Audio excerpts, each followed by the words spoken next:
Hello বন্ধুরা, সবাই কেমন আছেন? আশা করি সবাই অনেক ভালো আছেন।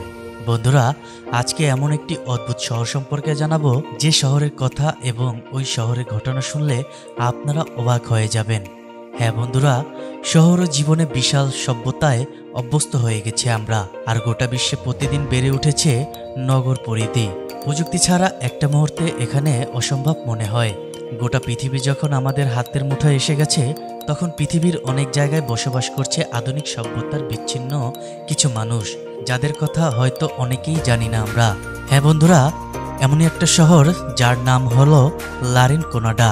বন্ধুরা, আজকে লারিনকোনাডা সম্পর্কে অনেক জানা অজানা তথ্য জানবো, তাই বন্ধুরা ভিডিওটি প্রথম থেকে শেষ পর্যন্ত দেখার অনুরোধ করছি। আর বন্ধুরা, আপনাদের কাছে একটি ছোট্ট রিকোয়েস্ট, আপনারা যদি আমাদের এই ছোট্ট চ্যানেল ওয়ালস ডিকশনারিতে নতুন হয়ে থাকেন, তাহলে অবশ্যই এখন এই চ্যানেলটি সাবস্ক্রাইব করে পাশে থাকা বেল আইকনটি বাজিয়ে দিবেন পরবর্তী এমন সব আপডেট পাওয়ার জন্য। তো বন্ধুরা চলুন বেশি কথা না বলে লারিনকোনাডা শহরের ভিডিওটি শুরু করা যাক।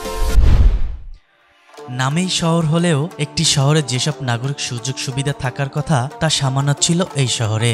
লারিনকোনাডা পৃথিবীর সবচেয়ে উঁচুতে অবস্থিত শহর। বিষাদময় বলতে গেলে এটি পৃথিবীর সবচেয়ে উঁচুতে তৈরি মানুষ স্থায়ী মানব বসতি। সমুদ্র পৃষ্ঠ থেকে এই শহরের উচ্চতা সবচেয়ে বেশি, প্রায় 5100 মিটার।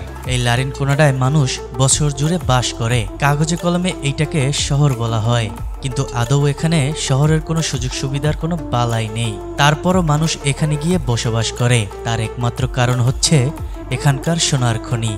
হ্যাঁ বন্ধুরা, আপনারা ঠিকই শুনেছেন, সোনার লোভে প্রায় প্রতি বছরই বিভিন্ন অঞ্চল থেকে ঝাঁকে ঝাঁকে মানুষ এসে জড়ো হয় লারিনকোনাডাতে। চোখে মুখে তাদের থাকে ভাগ্য পরিবর্তনের স্বপ্ন। শেষ পর্যন্ত অবশ্য খুবই বেশিরভাগ মানুষই তাদের ভাগ্য বদলাতে পারে না, তবে তাদের জীবন না বদলে যায় ঠিকই। ওখানকার অমানবিক জীবনযাপন আর অস্বস্তিকর আবহাওয়ার কারণে জীবন না বদলালেও অস্বাভাবিকভাবে অনেক মানুষের মৃত্যু ঘটে।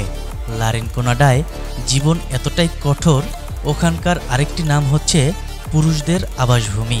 একে তো সমুদ্রপৃষ্ঠ থেকে অনেক উঁচু, তাই ওখানের বাতাসের চাপ খুবই কম, ঠান্ডাও বেশি, ফলে কাজ করাটা এমনিতেই বেশি কষ্টকর। তার উপরে আবার বরফের পার্বত্য অঞ্চল। সব মিলিয়ে ওখানকার গড় তাপমাত্রা 1.2 ডিগ্রি সেলসিয়াস। বৃষ্টি অত্যন্ত কম হয় না, বছর গড়ে 707 মিলিমিটার, প্রায় পরিমাণটা পৃথিবীর মোট স্থলভাগের গড় বৃষ্টিপাতের কাছাকাছি।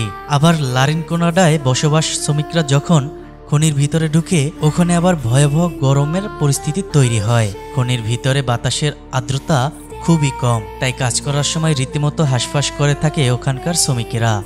অথচ এই ভয়ঙ্কর আবহাওয়ায় বসবাস করছে প্রায় 50,000 মানুষ। অবশ্যই 5 আগে এই শহরের জনসংখ্যা ছিল প্রায় অর্ধেক। ইদানিং প্রতি বছরে হাজার হাজার মানুষ আসছে খনিতে কাজ করতে। অনেকেই এই খনিতে দীর্ঘদিন ধরে কাজ করছে।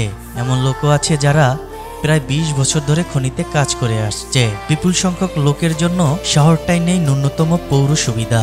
বরফ পরে ওখানকার রাস্তাগুলো সবসময় কর্দমর্দ হয়ে থাকে। বাড়িগুলোতে নেই পানির কোনো সংযোগ, ওই নিষ্কাশনের কোনো ব্যবস্থা নেই বললেই চলে। এই পুরো শহরে এমনকি একটি পাবলিক টয়লেটও নেই। ওখানকার বেশিরভাগ বাসিন্দারা যে লেক থেকে পানি সংগ্রহ করে, সেই লেকটির পানি ব্যবহারের একেবারেই যোগ্য নয়। সেই লেকটি পানি অনেকটাই দূষিত।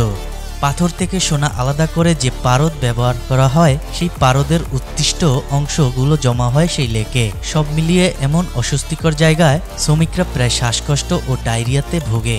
এছাড়া উষ্ণতাজনিত সমস্যা, মাথা ব্যথা, মাথা ঘোরা, বমি বমি ভাব ও অনিদ্রতা, মানসিক সমস্যা নিত্যদিনের সঙ্গী এখানে। বলাই যায় লারিনকোনাডা শ্রমিকদেরকে খুন করে। হয় সে খনির দুর্ঘটনায় মারা পড়বে, না হলে সে রোগী হয়ে ধুকে ধুকে পুড়ে মরবে। তবুও যেন সোনার খনির আশায় শ্রমিকরা দলে দলে লারিনকোনাডায় জড়ো হয়েছে। সেই খনির অবস্থান শহরের মধ্যে নয়, পাশে এক পর্বতে। সেখানে পৌঁছাতে শ্রমিকদের তাদের বসতি থেকে শুরু করে 1 কিলোমিটার পথ পাড়ি দিতে হয়। খনির ময়লা আবর্জনার একটা অংশ যেই পথ দিয়ে যাওয়া হয়, সেই পথেই ফেলা হয়ে থাকে, কারণ ময়লা আবর্জনা ফেলার কোনো ভালো ব্যবস্থা নেই এখানে। এই খনি অবশ্যই বেশ বছরে 100 টনের বেশি ধাতু উৎপাদিত করা হয় এখানে। এর মধ্যে সোনাও থাকে, আর এই সোনার জন্য শ্রমিকরা এত কষ্টের শিকার হয়েছে। এই খনির শ্রমিকরা ওই অঞ্চলে প্রচলিত একটা বিশেষ চুক্তিতে কাজ করে। সেই পদ্ধতির নাম কাচুরিও। এই পদ্ধতিতে শ্রমিকরা কোম্পানির কাছ থেকে কোনো টাকা পয়সা পায় না, তবে প্রতি 30 দিন কাজ করার পর 1 থেকে 2 দিন কোম্পানি তাদের খনির স্বাধীনতা দেয়।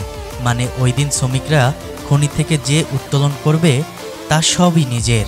এই পদ্ধতিতে কিছু শ্রমিকরা হয়তোবা ভাগ্যের জোরে বেশ 2 টাকা পয়সা কামিয়ে ফেলে, কিন্তু বেশিরভাগ শ্রমিকের ভাগ্যে তেমন কিছু জোটে না বললেই চলে। তবুও এখানকার শ্রমিকরা এই কচুরিয়াতে আস্থা রাখে, কারণ তারা যে স্বপ্ন দেখে লারিন কোনাডায় এসে সেই স্বপ্ন কেবল এই কচুরিয়াতে সম্ভব। লারিন কোনাডায় বেশ কিছু নারীও থাকে, এরা মূলত ঘুরে ঘুরে সোনা খুঁজে বেড়ায়, তাদের বলা হয় পাল্লা কুইরাস। তবে এদের খনির ভিতরে ঢোকার কোনো অনুমতি নেই। এখানকার লোকেদের বিশ্বাস মেয়েরা খনিতে ঢুকলে নাকি অমঙ্গল হবে। খনি থেকে উত্তোলিত পাথর থেকে সোনা সরিয়ে বিভিন্ন ধাতু আলাদা করে ফেলার পর সেগুলো বাইরে ফেলে দেওয়া হয়। পাল্লা কুইরাসরা ফেলে দেওয়ার পাথর স্তম্ভ ঘেটে বেড়ায়, তাতে কোনো সোনা বা দামি ধাতু পাওয়া যায় কিনা এইটা জানা নাই। এইখানে এই পাল্লা কুইরাসরা আছে প্রায় 700 জনের মতো। এদের বেশিরভাগই খনিতে কাজ করার শ্রমিকদের স্ত্রী। তো বন্ধুরা, আজকের মতন এই পর্যন্তই। আশা করি লারিন কোনাডা শহরের ভিডিওটি আপনাদের কাছে অনেক ভালো লেগেছে। যদি বন্ধুরা আজকের ভিডিওটি ভালো লেগে থাকে তাহলে অবশ্যই ভিডিওতে একটি লাইক এবং কমেন্ট করে আপনার গুরুত্বপূর্ণ মতামতটি জানিয়ে দেবেন। দেখা হবে কোনো নতুন ভিডিওতে। সেই পর্যন্ত সবাই অনেক ভালো থাকবেন, সুস্থ থাকবেন। ধন্যবাদ।